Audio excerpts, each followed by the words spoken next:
And hello again. I'm Joe Spina along with Paul Crowley, and this is Frankly Speaking, where truth is our mission, fairly our realm, said as we see it, and frankly as well.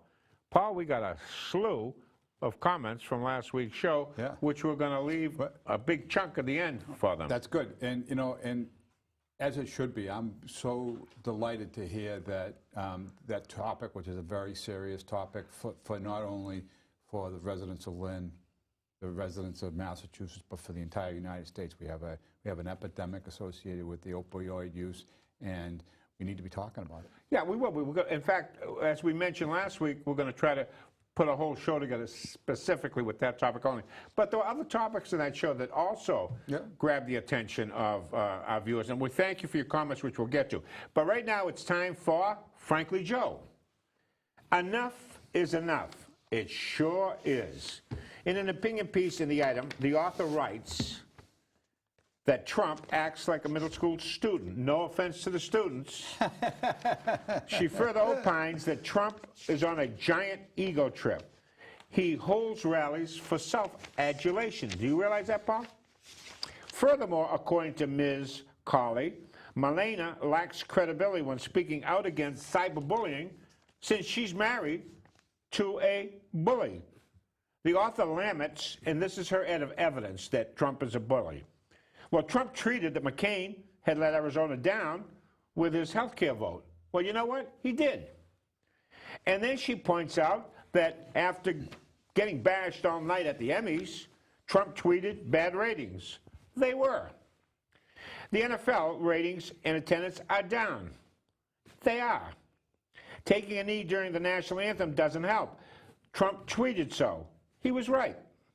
In the words of Ms. McCauley, I don't think it's unreasonable to expect that the president would rather unite the country than further its divisions. Well, he would. Likewise, it's not unreasonable to acknowledge the media's complicity in furthering the divisions. Enough is enough. You know, and that's really so true. You know, under the Obama administration, the media helped to foment a division by supporting identity politics.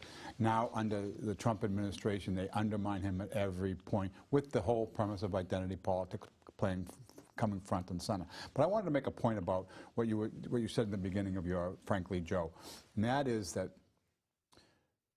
Donald Trump, you know, as a bully, you know, as a kind of a blowhard and all that kind of stuff, you know, yes.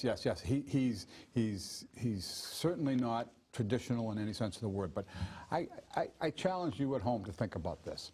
Think about the fact that prior to Donald Trump, what we had for our politicians were people who smiled, were articulate, and lied through their teeth. I'm not so sure they were that articulate, Paul. Okay, but basically, you know, it's the polite society thing. It's more important to be polite than it is to be honest, and I don't think that's true. And I know people will say, well, Donald Trump is nothing but a liar and all that. He certainly exaggerates his things. I wrote a response, a tweet. I learned how to tweet because of what you just mentioned, where Hillary Clinton was taking Donald Trump to task, calling him a liar. And I wrote this, folks. She would beat Pinocchio in 4 straight. So, when they talk about adulation, do they remember when Obama came down in Chicago with the monuments, you know, and the pillars coming down from Mount Olympus? I mean, please, give me a break. So, and by the way, as we speak today, this is fall, October, in the fall, only 5% has been favorable. 95% of all media coverage on Donald Trump has been unfavorable. Right. And to your point, I think what you're saying is that while Donald Trump may be a little bit rough around the edges with respect to this, there's no lack of ego on his part or on Barack Obama's part. The thing is that the media adored Obama and despises Trump. Well, wait a minute. Who did Trump get to get elected? What constituency did he get? Well, he got the middle America. He got the blue-collar guy. Yeah. He got those folks that went down in Hurricane Harvey and rescued people. That got on these, what they call those monster trucks and the Cajun Navy. These are regular folks that, by the way, did not graduate from Ivy League colleges. Right. Okay? So he speaks the language of the average American. Right. So, Paul, when you talk about polite society and polite verse, that's not America. Right. And it's riddled with, disingenuous actions. I mean, when was the last time a politician, let's put Donald Trump aside for a moment, did what he said he was going to do? Let's just give me an example of a case where he said he was going to do something and he did it. But let me ask you this. If you graduate from Harvard Law School and you work for a middle-of-the-road law firm, would you think you may have tried a case somewhere along the line? Yeah. Barack Obama never tried a case. No, right. And by the way, they say he's a constitutional professor. He wasn't even an adjunct. He was at best a part-time instructor. Right. That had nothing to do with teaching constitutional law. Right. So it's a mythology. But we have to move on because we have a lot to do. You got to do your Frankly Paul, Mr. Paul. I didn't read it yet. I'm a little nervous. And you don't have to. It's quite simple. It's okay. By the way, just so you all know, my writer right here, Joe Spina, he's my ghostwriter for my Frankly Paul. Maybe you're a ghostwriter, but you present what I write very well. Go ahead. Yes, you do. Mother Nature is a powerful force over which we have little control. The most powerful are humbled before her. So it was that Mother Nature asserted herself in Lynn on Saturday. A combination of high tide and torrential rain resulted in flash flooding that reached a high water mark of 3 feet above sidewalk on Monroe Street, floating cars onto the sidewalks. Similarly, the Linway, Commercial Street, Boston Street, Alley Street, and a number of side streets were inundated by the deluge. So powerful was the rush of water that it lifted manhole covers on Commercial Street. Not a nice scenario for folks and businesses in the affected areas, but realistically, can anything be done to alleviate future flooding? Or is the wrath of Mother Nature simply too great to overcome? That's an interesting point, Paul. It is an interesting question, and I know that you were really curious to try to get some facts about this whole thing. And did you have any success at that? No, I called 2 of the individuals that you suggested I get a hold of, and they weren't available, and I left it be. But the point is there is a proposal, if I'm not mistaken, to spend about $150 million to separate 120, yeah. Well, 120 will be 150 in no time flat, okay? It will. Yeah, but when it's a proposal, it's based on the numbers that are proposed. Okay, so you're saying it's 120 million. It's right as of now. So which is a big. But you're right. I mean, you can always. It's going to escalate. So it'll take twice as long and probably cost twice as much. And the idea is to separate the storm drain from the sewer. Right. And the predicate being that this will alleviate the flooding that happens. No, the predicate is that it will separate the sewerage from regular drain water and reduce the instances of sewage discharges in the Atlantic Ocean. That's the purpose of this. That's all I have to do is extend the outfall pipe and go to a tertiary. That's all I have to do, Paul. Okay, now wait a minute. So you're saying that it doesn't to deliver on the promise of a zero discharge. All they have to do is something that doesn't cost $120 million. That's what I'm saying. Do you really believe that? You believe that they're willing to spend $120 million instead of doing a very much So you're cheaper? talking about pipes. You're not talking about treatment, Paul. I mean, what is the point? What it's going to do Listen to me. What is the point of having a water filtration plant if you throw the water, clean water, into dirty pipes? Does that make sense to you?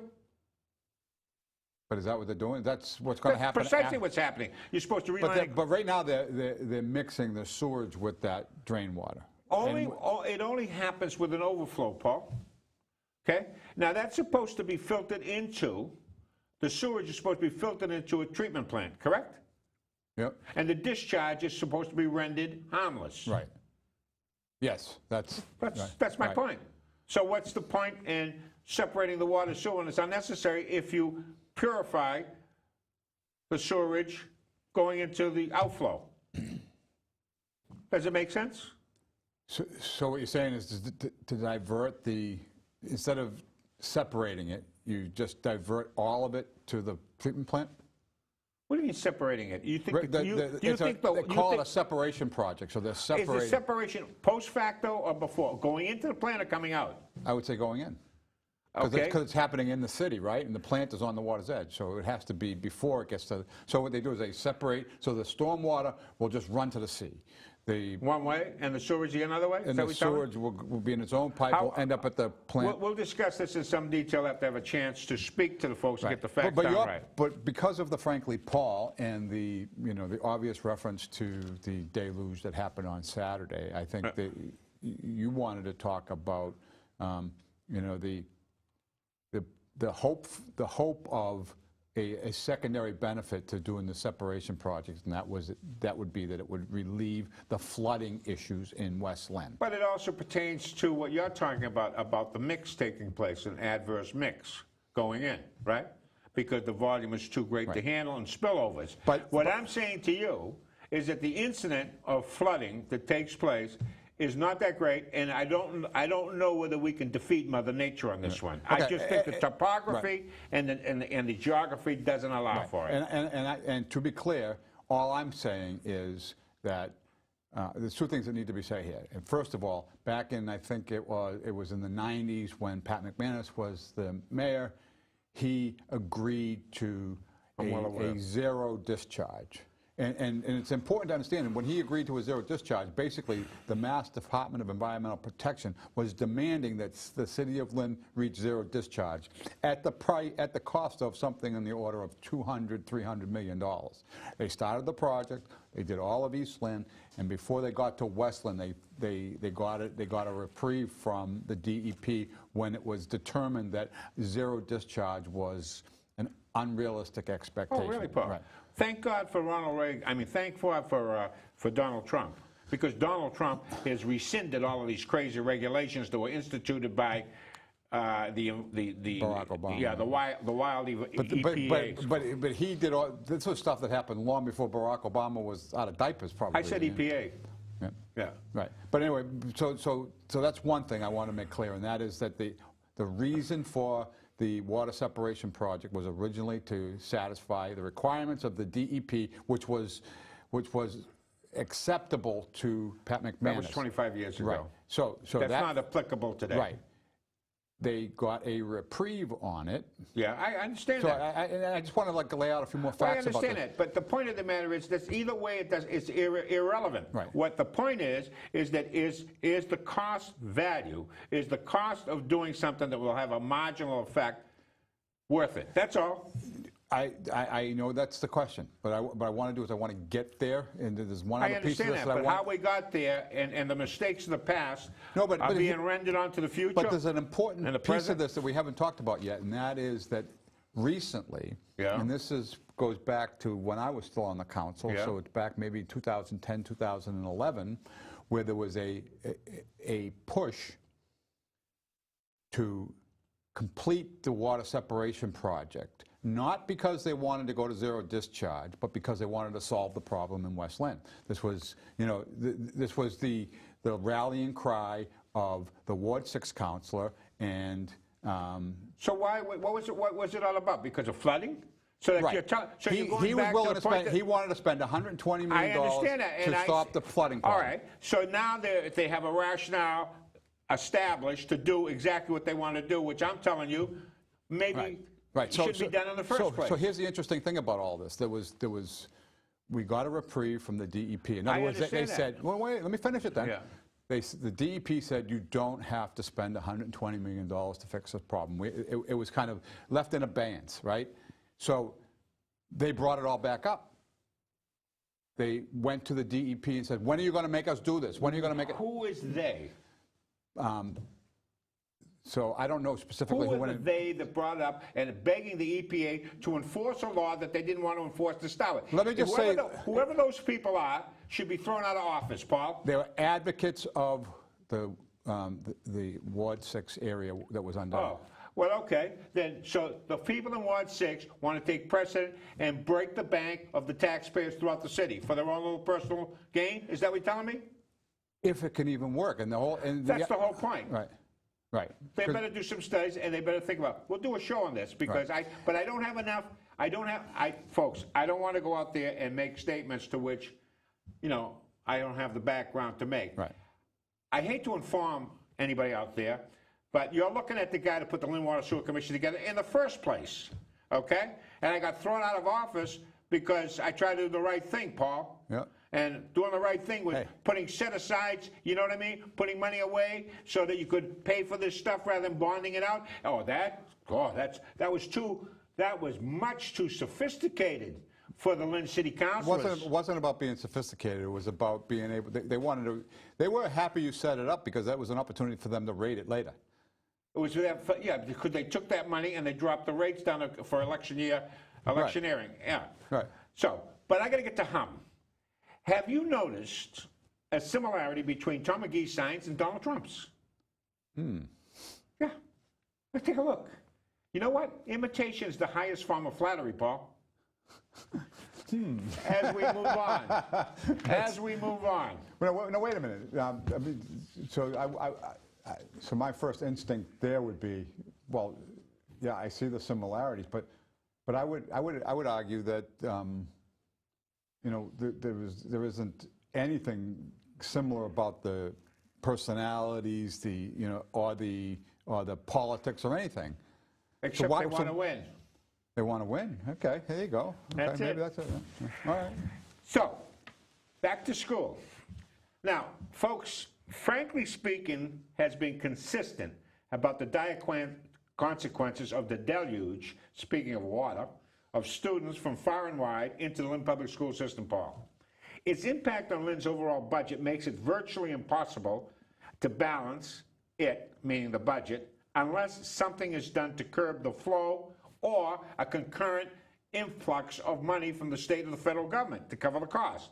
Alarmingly, the trend continues, to which you spoke about. So, let me finish this up, and then I need your comments.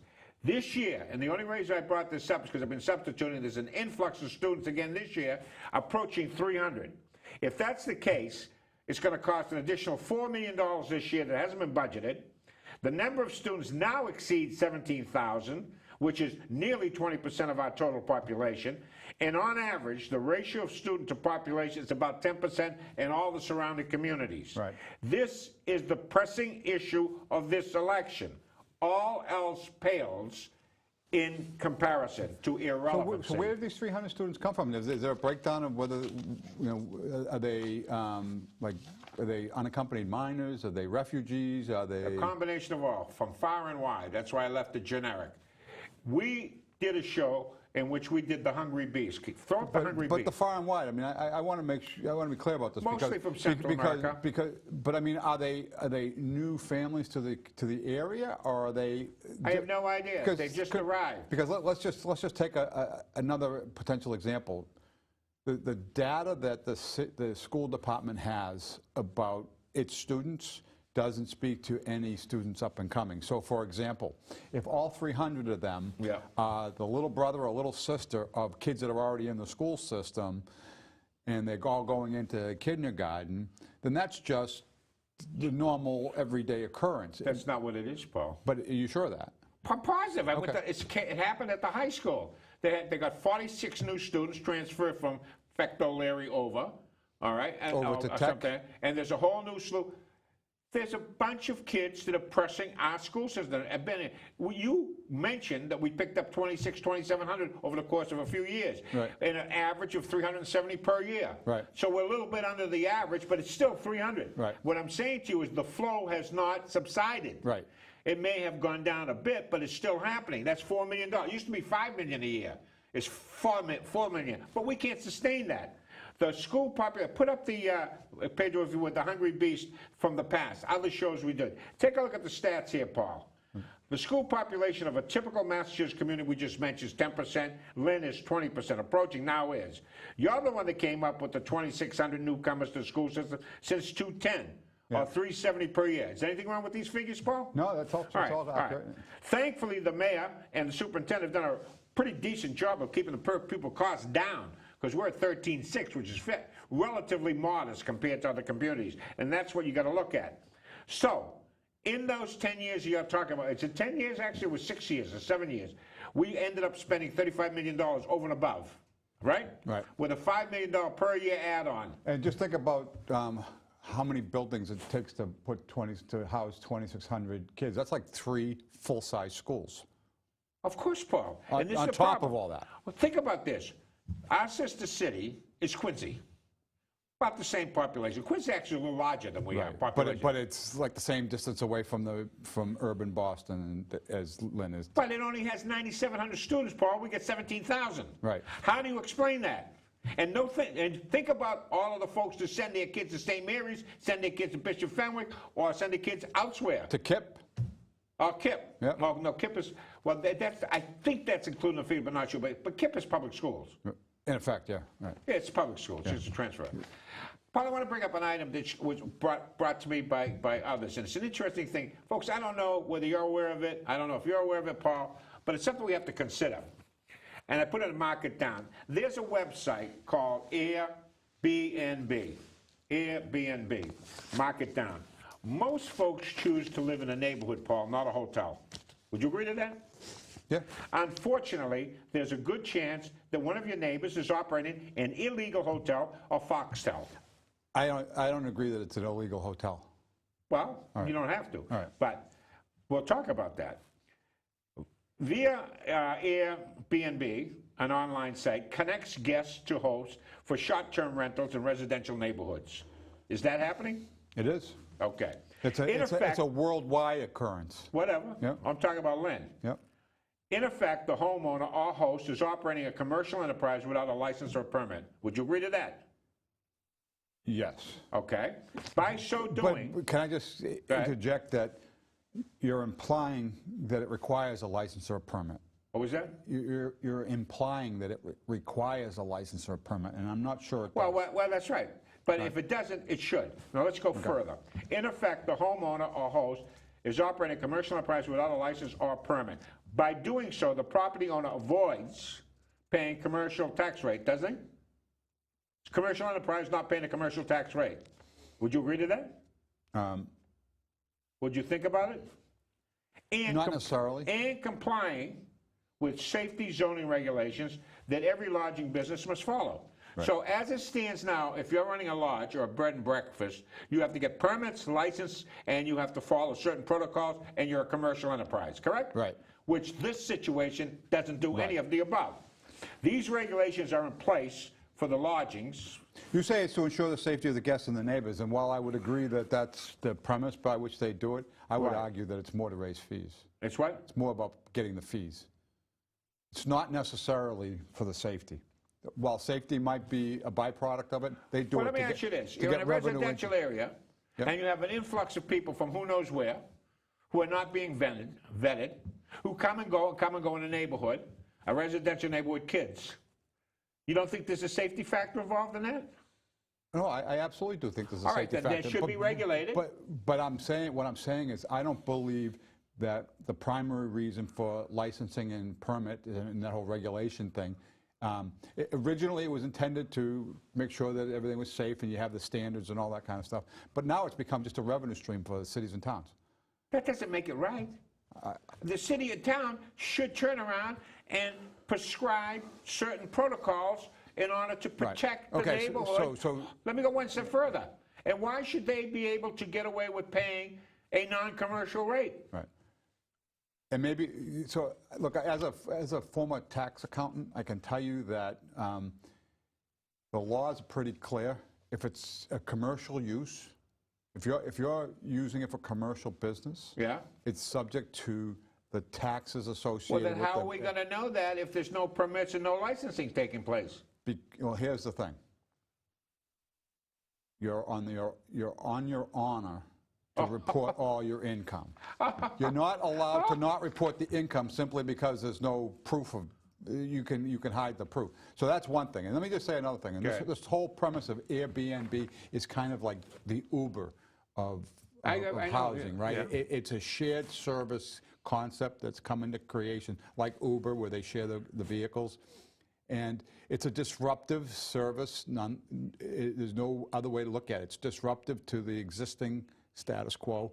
And whether you agree with it on its merits 100% or not at all, But- or anywhere in between, you have to think it through and find out, you know, is this something that we want to do in our particular community, and if so, how do we want to do it? That's why we're doing this subject. Let Right. the folks out there, it's their community. Right, but we can. I just think that some of the language is, you know, a little more like hyperbole. It's like, oh, I don't think it's hyperbole. they're I not think breaking the law because wait a there is no law about it.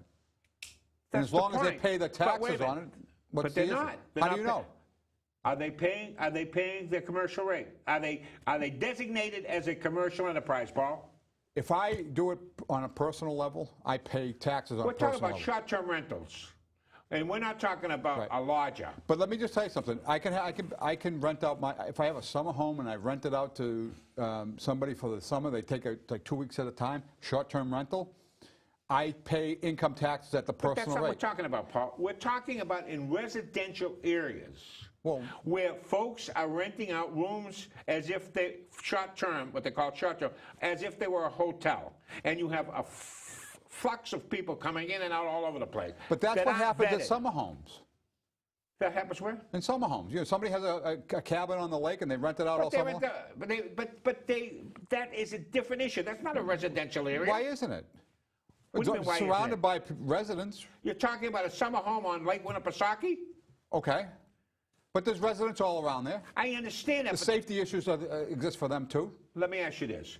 You're going to have a transit situation. We're not talking about staying there for a week or a month or the season. We're talking about working as a hotel where people come in, stay overnight, go, hello, cars coming from everywhere. What happens is this, and this is a downside. First of all, talk about the fact that it takes affordable housing off the market, doesn't it? If you're making long-term hotels out of these places, then you're taking affordable rentals off the market. You're probably getting a hefty premium to do it. The point is you're taking affordable housing off the market. We can say it's a good thing. Secondly, it makes the community transit. Neighborhoods which are supposed to have stability now become transit, which is a negative. Stability is the hallmark of a vibrant community. If you break down that bond, which you do by having this movement all of the time, you change the character, you weaken the neighborhood bond, which is not a good thing. That's all I'm saying. They're the ones that have to decide whether they like it or not. Now, to your point, Chicago, which is not one of the safest places in the world, right? Parts of it. Yeah. Well, how come they turn around and they're slapping a 4% surtax on it? They're allowing the folks in Chicago to say, we don't want it in our neighborhood. So let me ask you a question. Do you think Chicago is doing it because they want to make sure that this is safety, or are they seeing this as an opportunity to raise revenue? Opportunity to raise revenue. Okay. All right. I rest my case. But what are the folks doing? The folks who are renting these things, what are they doing it for, Paul? Money. For the opportunity to make money. Hey, we're an open society. And Okay, I have no problem with any of that. All I'm saying to you is this. If they're operating in a neighborhood, I don't care if it happens down in a commercial area, they're operating in a neighborhood, a sleep area, where children are, and you don't know all these comings and goings. I just think that, if you can't vent people, and by the way, there are a lot of horror stories on this. Right. Don't think there are. Look, Uber has its horror stories too. Right. Nobody's thought these things out. That's all I'm saying. Look, I couldn't agree more that you have to look at these things and see what needs to be done. I prefer less regulation to more regulation, and I'm a libertarian, yeah, Paul. I yeah. agree with you. Right. But regulations are important in certain instances. Right, I agree, and understanding how they would be important in these particular cases, I think, is important. That's all as well. I'm asking. Right. I'm asking for the city of Lynn to take a peek at this issue, which is, by the way, what happens if a landlord, Paul, who has a piece of property that's not selling, condos, and decides to go in the hotel business by doing exactly this? That's nefarious. No, it isn't. It isn't? It's enterprising. Enterprising, okay. So I mean, Okay. and by the way, maybe I'll think By about the way, maybe I'll Paul, do this too. let me ask you this. The guy just resigned from Health and Human Services. Tom Price. Yeah. What he did was not illegal. No, Why did he resign? I would say that it's a twofold thing. First of all, he hasn't been able to get the changes that Trump has wanted. A, and B. I mean, by the way, he was a former senator, right? No, state. He was a congressman. He was a congressman. So he supposedly had, connections to the legislature. So he should have been helpful in that whole process. They tried it 3, 4 times. Yes. No success. So that's the untold part of this thing. The other part of it is that Donald Trump is trying to clean the swamp, and the behavior of Tom Price, in my view, is reprehensible in the fact that he... Exactly. Right. But I'm going to your point. You said as an excuse that it's not against the law. And I say, okay, No, and it's not against the law what Tom Price did either. So because something isn't against the law doesn't mean it's right. That's all I'm saying. I agree that we need to look at this. I only... what I don't like is when, it's almost a form of agitation to get this thing to the front page. And let me just say what. So there is a good chance that one of your neighbors is operating an illegal hotel. Yeah. And I think that's right off the bat. That makes it sound as if sirens need to go off. It's an illegal hotel. I mean. He's renting it through the internet to do in a shared kind of arrangement, which needs to be regulated. That's a very different statement. Well, we got to move because we got some comments. I got to do this very, very quickly. Okay. We did a special, folks. I did a little special on Whitty, and I chose Mae West, and I just decided to do Mae West. Okay. Ready? Get that Mae West up there because she's a darling. Ready, Paul? Yep. Love conquers all, except poverty and a toothache. What do you think? It's pretty. And what's the next one there, Paul? You only live once, but if you do it right once is enough. I like that one. You do. I used to be Snow White, but I drifted. Anything worth doing is worth doing slowly. Exactly. Yeah. All discarded lovers should be given a second chance, but not with somebody else. There you go. That's good. Hence the discarding, right? Don't you love this gal? Yeah. When I'm good, I'm very, very good. When I'm bad, I'm better. Now, you got to understand something. This is pre-World War II. Yeah. I mean, this is the 30s. I mean, she was avant-garde, you know what I mean? In her time. It takes two to get one in trouble. Yes. I believe that it's better to be looked over than it is to be overlooked. Good point. Yes, very good point. He who hesitates is a damn fool. Yeah. Quickly, let's get these things to think about, get them out of the way, and we're going to right to comments. Some areas in Scotland and Japan switched to blue streetlights at night and saw a decrease in crime and suicide rates. I think that we should put blue lights all over the place. If that's true, huh? Why did they do that, No. They just did it, and that was the consequence of it. Huh. In 1978, Aerosmith put up the money to bail out every arrested fan in a concert pot bus. Yeah. Robert Peace, a black guy from the hood, ended up graduating from Yale with honors in molecular biophysics and biochemistry, moving back to his hood and teaching biology at his old high school, engineering his own strain of marijuana and getting killed over a drug deal. Not pathetic, huh? Isn't that wild? Yeah. That sounds like Breaking Bad. Yeah, whatever. That TV show. These all have Bad. to do with drugs, by the way. Go ahead. An undercover cop got a straight-A high school student to fall in love with her and then made him find her weed. He was then arrested and expelled. Isn't that entrapment? Students who have been in DARE classes are more likely to use drugs than their non-DARE peers. That surprised me. So DARE, those who attend the program DARE, and DARE, that's the to stop taking drugs or Right. drug awareness, Right. and the ones who take those classes are more likely to be afflicted with drugs than the ones who don't. That's something. You're going to love the last one. unintended consequences, huh? You're going to love the last one, and don't yawn. Two patients taking the antidepressant clomipramine reported the side effect that every time they yawned, they had an orgasm. Stop yawning, Paul. And so we go to our comments. Let me go to this one first, Paulie. Yeah, ready? Yep. Folks, thank you for these, by the way. Your last show was so powerful with your guest, Lisa. I would have to say it was one of your best shows. I totally agree with the drug problem is out of hand, and Lisa is 100% correct in that government is attacking the problem totally wrong. She turned around and was talking about going to the affliction as opposed to the addiction rather than after the fact. And I think you tended to agree with that. I agree with the fact that it's not enough to just try to stem the supply, although that's important. I think that at least as important is the recognition that when somebody is addicted to a drug and is getting caught in the court system and all that stuff, it's more important for them to get treatment than it is to get incarcerated. And I think that's, I think you could spend that incarceration dollar probably better on treatment, right? I think if it's more expensive, I'm not sure of that. I think it's a fight over who gets the money, Well, I'm glad to see the person that was a fantastic show. Yeah. And we promise you, we're going to revisit this. And Paul... And by the way, I just need to say one other thing, and that is I still believe we need a wall so that we can limit the flow of drugs into this country. Paul, do you have a fence at your house? Yep. Anybody can jump over that fence and get underneath that fence. What's the purpose of that fence? Deterrent? It tells you, no, it's not a deterrent. It's a declaration, this is my private property. Right. You have no right to go beyond this line, right? That's all it is. Right. And, this whole business of the wall is about, it's supposed to be about, illegal immigration and all that kind of stuff. But to me, it's also about,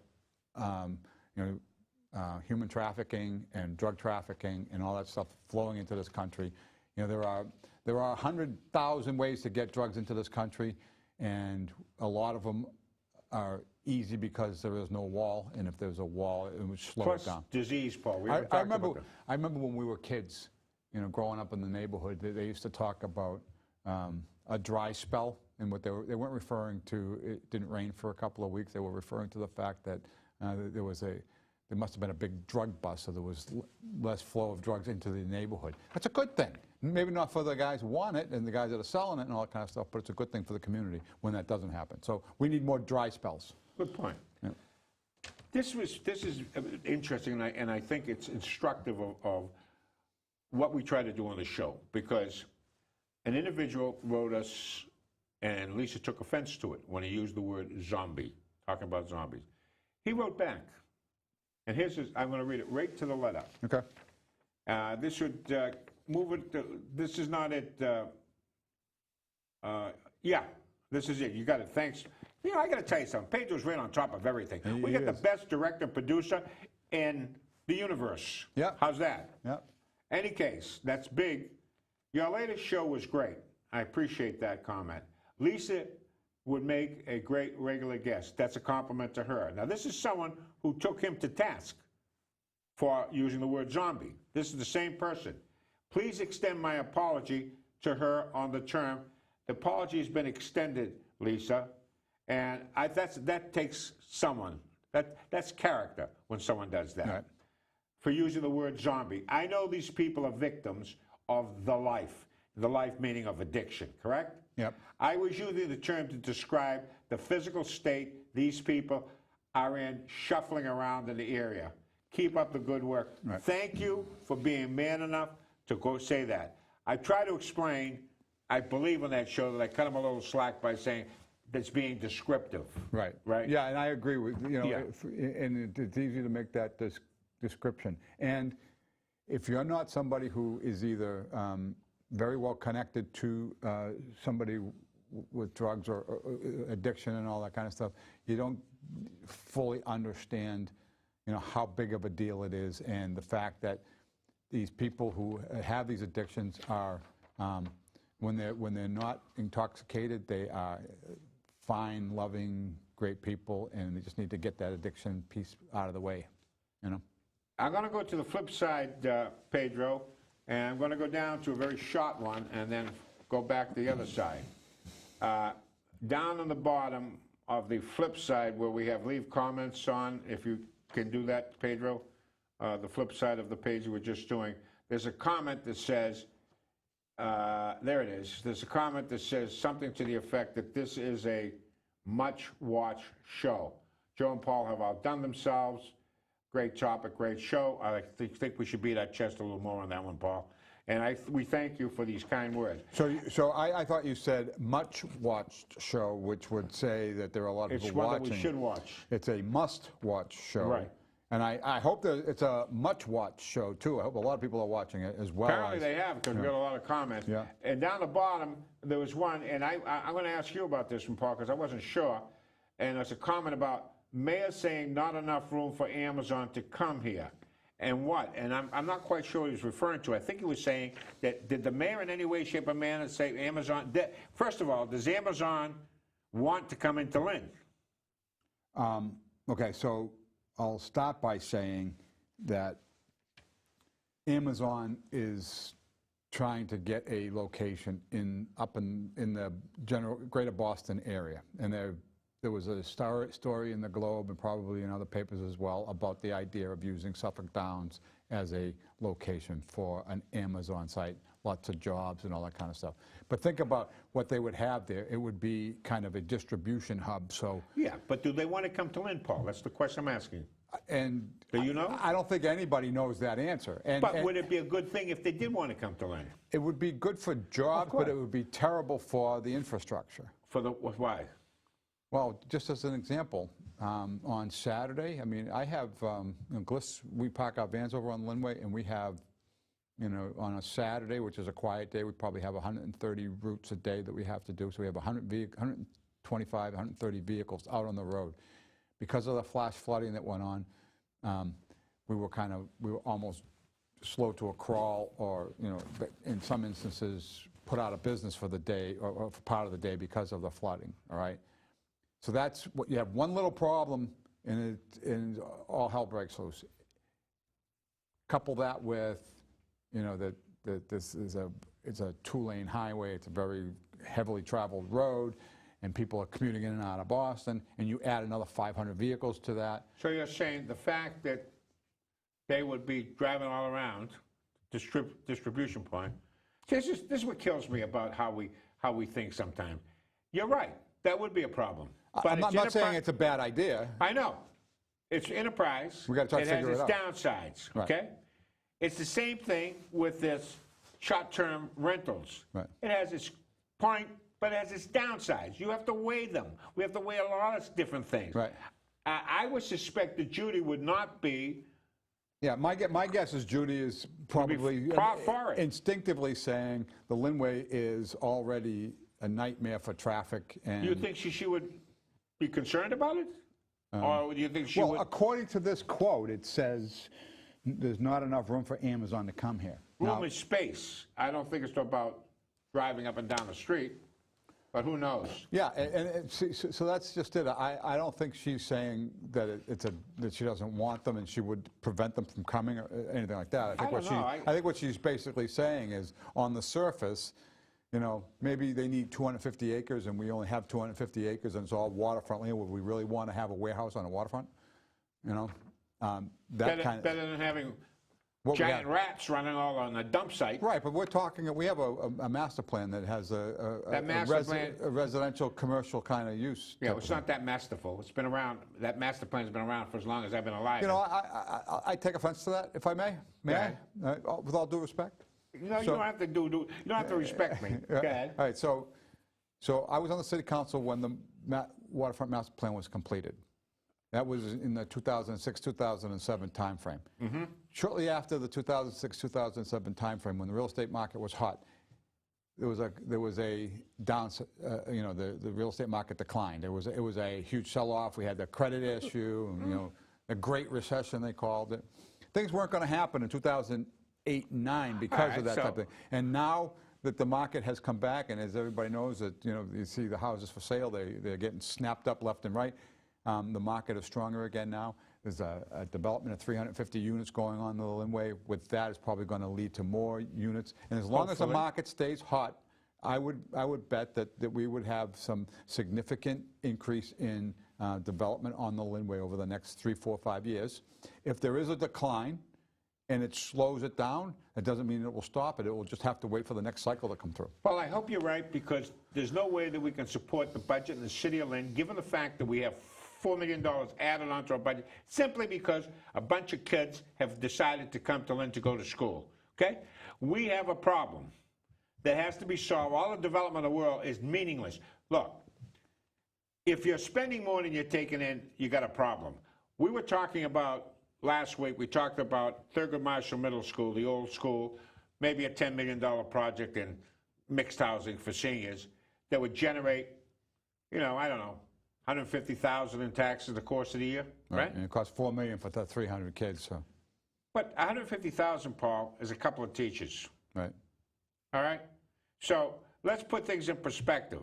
Unless you're able to cut back, I mean, they talk about, we're going to slap a meal tax. That generates $700,000, right, which isn't, right, it's a drop in a bucket. What we have to understand is unless we slow down the flow of kids going to our school system, which is way out of whack, everything else is irrelevant. Right. I want to get to this, Paul, because this is a big one. I think we have about 5 minutes left. Do we have 5 minutes left up there? Show me on that monitor. We have 5 minutes left. Paul, this is one that we got to get to. I'm going to read it in its entirety because we're asked to opinionate, to opine. To frankly speaking, the odor coming from the kettle cuisine on the Linway is sickening. Can this be controlled? We'll ask that question a little bit. What percentage of Lynn's housing is subsidized? And why is that percentage so large? Another good question. Lynn cannot improve the schools, infrastructure, etc., while supporting such large, disproportionate amounts of Section 8 population compared to other towns of Massachusetts. Another good point. Lynn is considered a joke by many. I don't buy that. The two worst towns to live in, according to media in this state, are Lynn and Lawrence. I'm not sure of that either. Not many people say they can hardly wait to own a place in Lynn. It all comes down to politics and how badly the city has been run since the 1960s. Any thoughts, gentlemen? That's us. That's a loaded question. Those are hard-hitting questions, right? And should be asked during the debate. And should be answered by anybody who says that they're going to run this city. Exactly. I don't know whether you and I are going to be invited to host or do any of the debate. We should be, but that's beside the point. Yeah, I just hope that whoever is doing the debates, I understand that the Mass Senior Action is doing the debate, and who is? Mass Senior Action. They're an advocacy group. They're an advocacy group, and they absolutely despise Republicans. So I got to believe that they're not going to be unbiased. How can they even? Why would anybody show up to that thing? Because there's only going to be two debates. You got to go to that one or the other one, right? If you want to go. I mean, this is. Can you imagine a capitalist going before the Communist Party of China?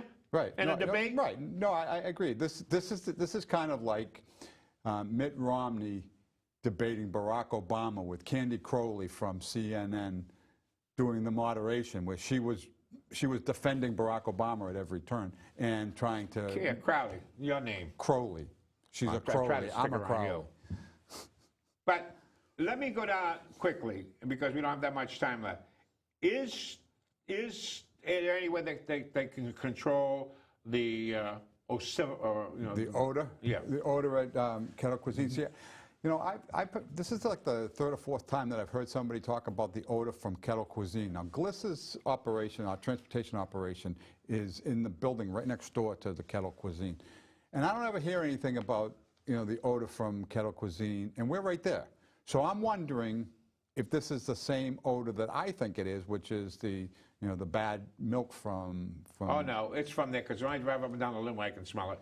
But also on the Linway is the milk manufacturing plant of Gorilla Farms. No. This is soup. I can trust me. Is it good soup?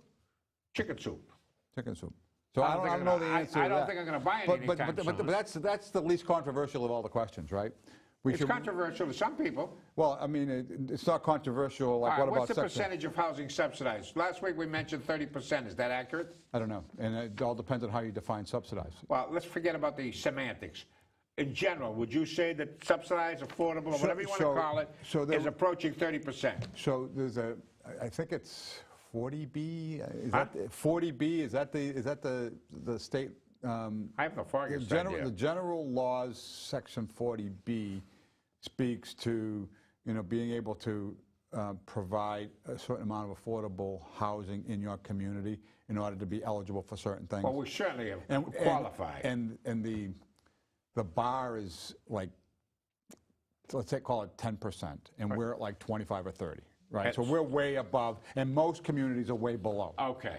So that has serious problems and ramifications. And it's the same thing as the issue of having 20% of our population are student age. You know, it's another one of those kinds All right, then tell challenges. me, this is an election year. How come no one's talking about these things? How come they have all of these? We are, but they're having these sanitized debates over at an advocacy group that wants more subsidized housing. You got Isaac. You know Isaac? He's there with his tents. Right. He's him, and they might as well call it Senator Warren and her and her teepees. They got teepees going down there, and smoke screens going up. I mean, give me a break, Paul. Right. No, I know. I remember when I was on the city council, hearing about this organization in Boston. It was like a statewide organization called Mass Inc. Mass INC, Mass Inc.